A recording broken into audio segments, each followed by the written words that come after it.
Bienvenue à toutes et à tous. Aujourd'hui, on part pour New York au tout début du XXe siècle. Ah, New York, une ville fascinante à cette époque.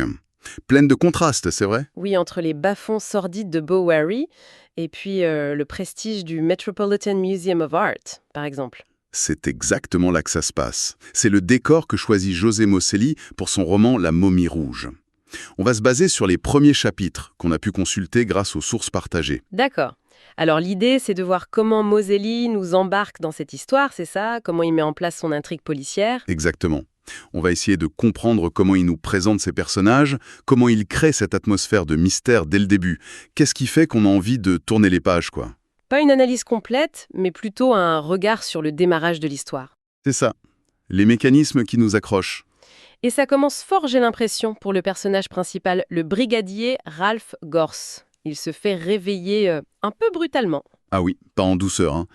C'est son chef, le superintendant Jasper Bainbridge, qui le tire du lit à 7h40 du matin, un mercredi de janvier en plus. Et Gorse, il est ravi, j'imagine, surtout après une nuit d'enquête. Pas du tout. Il est furieux. Et le texte nous le décrit tout de suite, ce Gorse. 42 ans, grand, 1m80, mais maigre, osseux, chauve. Visage glabre, teint jaune, petits yeux noirs, menton en galoche, nez d'oiseau de proie. C'est assez peu flatteur comme portrait, hein. Carrément. Ça suggère un caractère, disons, bien trempé. Taciturne, impitoyable, on nous dit même qu'il est la terreur des criminels new-yorkais. Le plus habile détective de New York, apparemment. Mais ce qui est intéressant, c'est qu'il aime son métier pour lui-même, pas pour l'argent. Voilà, Mosselli nous pose d'emblée un personnage complexe, un peu un anti-héros, loin des clichés du détective parfait. Et ça se voit tout de suite dans sa discussion avec Bainbridge, son chef. Oui, Bainbridge est super agité. Il a reçu une lettre anonyme. Ça parle d'un vol imminent au Metropolitan Museum. La cible? Une pierre de lune. Exactement. Et ce qui stresse Bainbridge, c'est pas tant le vol en lui-même, mais plutôt la presse, l'opinion publique. Il y a des élections qui approchent. Ah, la politique, toujours. Toujours. Mais Gorse, lui, il réagit comment? Avec cynisme. Il pense que c'est une blague, un humbug, un canular. Il lance un truc comme « des blagues, chef Voilà, direct, pas impressionné pour un sou, peut-être un peu blasé même. ». Mais Bainbridge, lui, il rigole pas. La pression est trop forte. Alors, il donne carte blanche à Gorse, Et Gorse file au musée. Il y rencontre le directeur, Monsieur Plimsoll. qui lui est l'opposé de Gorse, non? Très inquiet, très... Très protocolaire, oui. Alors que Gorse est bourru, ironique. Le contraste est assez net. Et quand Plimsoll propose de planquer la pierre de lune, Gorse refuse tout net. Ah oui, il le rembarre. Il décide de faire le contraire, la surveiller lui-même, sur place, dans la salle 38, avec 3 de ses hommes. C'est audacieux, presque une provocation. Et cette pierre de lune, elle est comment? Elle est décrite de façon très imagée. Une sorte de grosse lentille, translucide, mais avec des reflets rouges sanglants, posée sur du velours noir. Gorse dit même qu'on dirait qu'elle nage dans du sang. Ça met l'ambiance. Ça crée une aura de danger autour de l'objet. C'est pas juste un caillou précieux. Mais bon, la surveillance, ça se passe pas comme prévu. C'est le moins qu'on puisse dire. Le lendemain matin, Plimsoll découvre une scène horrible. Gorse et ses 3 hommes, par terre, inconscients. Les yeux révulsés, visage marqué par une épouvante sans nom. C'est très visuel et, bien sûr, La pierre de lune a disparu. Échec total pour Gorse. Et un choc pour nous, lecteurs. presque aussitôt, un surveillant débarque, affolé. Quoi encore? La momie rouge a disparu. Une momie maya super importante, une pièce maîtresse du musée, volée dans la salle 17. Attends, une momie? En plus de la pierre. Oui. Et c'est pas tout. Le gardien de cette salle, un certain Malbury, est retrouvé mort à côté du sarcophage vide. Ah ouais, d'accord, double coup dur. Ça complexifie tout là. Carrément, 2 vols, 1 mort, 4 policiers attaqués. Le mystère s'épaissit d'un coup. Et cette momie, elle a une importance particulière, hein. Le texte insiste sur son côté national, découverte au Yucatan. Oui, c'est pas n'importe quelle momie. Sa disparition, c'est un scandale potentiel énorme, en plus du reste. Le musée et la police sont dans la panade. Comment Gorse va gérer ça? Il est toujours inconscient là. Justement non, il reprend connaissance. C'est là qu'arrive le docteur McCormick, le médecin. Et il constate quoi? Que les 3 autres policiers sont morts, asphyxiés. Mais Gorse, lui, n'est pas mort asphyxié. Ah, c'est bizarre ça. Pourquoi il a survécu, lui? Bonne question. Moselli nous glisse une petite énigme de plus. Ça rend Gorse encore plus intrigant. Et fidèle à lui-même, j'imagine qu'il perd pas de temps. Une seconde. Furieux, méprisant même, il file direct salle 17, là où on a volé la momie et tué le gardien. C'est là qu'on voit le plus habile détective de New York en action. Il cherche des indices. Exact. Il examine la scène avec méthode. Il voit des cheveux sur l'arête du lourd couvercle du sarcophage en bronze. Déduction, on a assommé Mulberry par derrière avec ça. Logique. Et il trouve aussi des petits filaments de caoutchouc rouge par terre. Des gants. Probablement. L'assassin portait des gants rouges. En quelques minutes, il établit un mode opératoire très différent de l'attaque au gaz présumée dans la salle 38. Du coup, il commence à échafauder des théories. Oui. Est-ce que c'est deux affaires distinctes ou est-ce que le vol de la pierre de lune était une diversion pour voler la momie? Ou peut-être deux bandes rivales? Il note bien les méthodes. Gaz d'un côté, violence physique de l'autre. Intéressant. Il vérifie les fenêtres aussi, non? Oui. Il remarque les toiles d'araignée intactes, personne n'est entré ou sorti par là. Du travail de détective classique, mais efficace. Et ensuite? Il revient à la salle 38. Exactement. Et c'est là, en réexaminant la scène de sa propre agression, qu'il trouve le truc, l'indice qui va tout lancer. La fameuse pilule. Oui, une petite pilule, à moitié écrasée, avec un nom dessus. Endlaze. Un indice minuscule, mais suffisant pour lui. On peut toujours voir, se dit-il. C'est ça, Gorse. Tenace. Et hop, il file à Brooklyn à la pharmacie Endlaze. Et là, surprise. La pharmacie est décrite comme hyper organisée. Tout est classé, méticuleux. Du coup, l'identification est super rapide. Il retrouve à qui était cette pilule? Oui, une pilule à la digitaline préparée pour un certain M. Madison, habitant Jefferson Street, South Brooklyn. Ça paraît presque trop facile, non? C'est ce que Gorse pense ici. Il se méfie. Voilà bien des preuves. Il y en a même de trop, grogne-t-il. Mais bon, il y va. Il va chez ce Madison et interroge le concierge. Et le concierge y raconte quoi? Des choses accablantes. Ce Madison, c'est un jeune architecte canadien qui étudie l'art maya. Tiens. Ah oui, le lien avec la momie. Exact. Et surtout, il est rentré vers 6 heures du matin, le jour des vols. Couvert de boue, l'air troublé, après avoir découché. Le timing parfait. Ça sent mauvais pour lui. Clairement, la piste devient brûlante. Gorse décide de l'attendre. Il lui tend un piège. Une souricière, oui. Il voit Madison rentrer, l'air fatigué, puis ressortir, tout élégant. Et il le voit faire quoi? Il le voit retrouver une jeune femme, sa fiancée, Annie Vergens. Ils ont une conversation tendre, ils parlent d'avenir, ils s'embrassent. Ah, Moselli nous le rend sympathique juste avant. Juste avant que Gorse ne l'arrête brutalement, dès qu'il est seul. C'est habile, ça crée une ambiguïté sur sa culpabilité. Et l'interrogatoire, Madison avoue. Pas vraiment.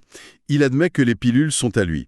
Il dit qu'il en a perdu une au musée où il va souvent dessiner des motifs mayas. Mais quand on lui demande où il était la nuit des crimes...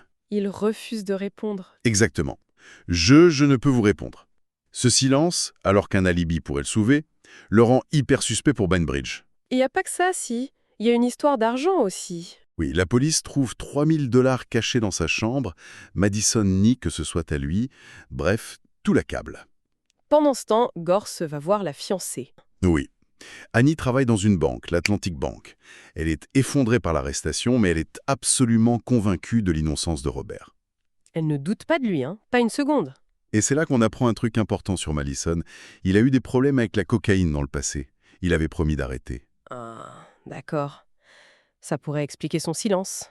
Il veut pas avoir sa rechute. C'est une possibilité. Une motivation psychologique qui tient la route, même si ça le met dans une situation terrible. Et Annie, elle fait quoi? Elle le laisse tomber? Non, au contraire. Poussée par sa conviction, elle va lui rendre visite en prison, au Toms. Et là, Robert finit par craquer. Il avoue enfin où il était. Mulberry Street. Comme le gardien tué? Le nom de la rue, Willy. Pas forcément un lien direct, mais c'est noté. Il était là chez un ami, avec d'autres. Et il prenait de la cocaïne. Ah, donc il a rechuté. Oui. Il dit qu'il ne se souvient plus de tout, qu'il s'est réveillé à l'aube dans le caniveau sur Pell Street. C'est un alibi. Compliqué. Ça pourrait l'innocenter des vols et du meurtre, mais ça le met dans de sales draps quand même. Exactement. Et la police vérifie l'adresse, 721 Mulberry Street. Elle appartient à un général mexicain, Pedro Isidro Ignacio Carrasco de Arrotegui. Un général mexicain. Qu'est-ce qu'il vient faire là-dedans? Bonne question. Mais quand la police l'interroge, Carrasco nie tout en bloc. Il dit qu'il connaît à peine Madison. Il nie la soirée cocaïne? Totalement. Il accuse même Madison de vouloir se venger parce qu'il aurait refusé des plans d'architecte. Bref, il démolit l'alibi de Madison. Du coup, Madison est encore plus suspect. Et Annie, elle perd son travail, je crois? Oui, à cause du scandale. Mais elle lâche pas l'affaire. Elle décide d'aller voir Carrasco elle-même. Une démarche désespérée. Et cette visite, comment ça se passe? Moselli nous fait une description très forte de l'endroit et du personnage. La maison a l'air sordide, malgré le nom ronflant du propriétaire. Il y a un serviteur indien rec, assez inquiétant. Et Carrasco lui-même? Petit, en pyjama élégant, mais avec un visage d'oiseau de proie, un monocle et un sourire hideux. Il reçoit Annie avec un mépris total et rejette sa demande d'aide. C'est un antagoniste qui prend de l'ampleur, vraiment glaçant. Pauvre Annie. Elle sort de là anéantie, j'imagine. Complètement. Et c'est là, juste à ce moment-là, alors qu'elle sort et que Gers, qui la suivait discrètement, s'apprête à l'aborder, qu'un nouveau personnage entre en scène. Ah, yes. Le fameux, Jules Givassier. dit la Givasse. Il surgit de nulle part pour prendre la défense d'Annie face à Gers. Et il est comment, ce Givassier? Ah, c'est un numéro. Le texte le décrit avec un nez mauve, une moustache jaune, des yeux pétillants.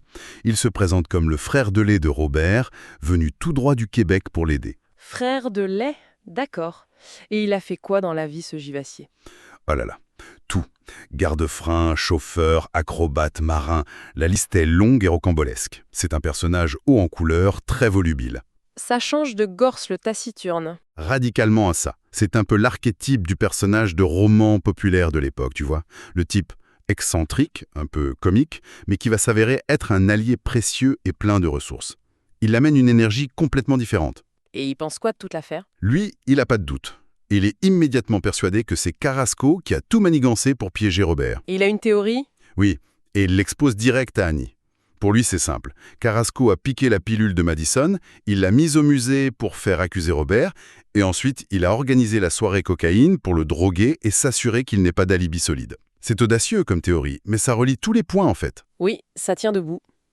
Et c'est là qu'on voit bien le style de Moselli et le genre du roman feuilleton. Ah oui, ces romans publiés en épisodes dans les journaux. Exactement. Moselli était un maître du genre. Il fallait tenir le lecteur en haleine d'une semaine sur l'autre. Donc, rythme rapide, beaucoup de rebondissements, des personnages très marqués, un peu archétypaux, mais qu'on retient. Et des fins de chapitre qui donnent envie de lire la suite, les fameux cliffhangers. Tout à fait. La découverte des corps, la trouvaille de la pilule, l'arrivée de Givassier, c'est typique. Moselli maîtrise ça parfaitement. Et il mélange les genres aussi. On a l'enquête policière assez classique avec Gors. L'aventure un peu folle avec Givassier, et puis cette touche d'exotisme, de mystère avec la momie, la pierre de lune, le général mexicain. Le cadre de New York est bien rendu aussi, j'ai trouvé. Les rues, le musée, ça ancre l'histoire dans une certaine réalité. Oui, on sent bien l'atmosphère de la ville, ses contrastes, son énergie. Même si l'intrigue est rocambolesque, le décor est réaliste. Donc ces premiers chapitres, c'est une sacrée mise en place. Clairement. Moselli pose un mystère complexe avec plein de pistes. Il nous présente des personnages forts. Gors, le flic tenace mais qui a échoué. Madison, le suspect idéal mais peut-être innocent. Annie, la fiancée loyale. Givassier, l'allié improbable. Et Carrasco, l'antagoniste potentiel, charismatique et inquiétant. On a donc une situation bien embrouillée, 2 vols, un meurtre, un suspect principal qui a un alibi, qui l'accuse presque plus qu'il ne le défend. Une enquête officielle et maintenant une contre-enquête qui s'annonce avec l'arrivée de Givassier. Tous les fils sont en place pour la suite. Alors, la question qui se pose à ce stade, sans rien dévoiler de la suite bien sûr, c'est quel est le lien réel entre le vol de la pierre et celui de la momie? Est-ce que c'est la même bande? Ou une coïncidence? Est-ce que la théorie de Givassier sur Carrasco tient la route? Et puis, le titre, la momie rouge. Pourquoi ces titres? Est-ce que c'est juste parce qu'une momie est volée? Ou est-ce qu'il y a quelque chose de plus? Un secret caché? C'est ça. Ces premiers chapitres ouvrent plein de portes, plein de questions. C'est vraiment la marque de fabrique de Moselli. Créer un suspense et une atmosphère qui donnent immédiatement envie de savoir la suite. Une belle entrée en matière.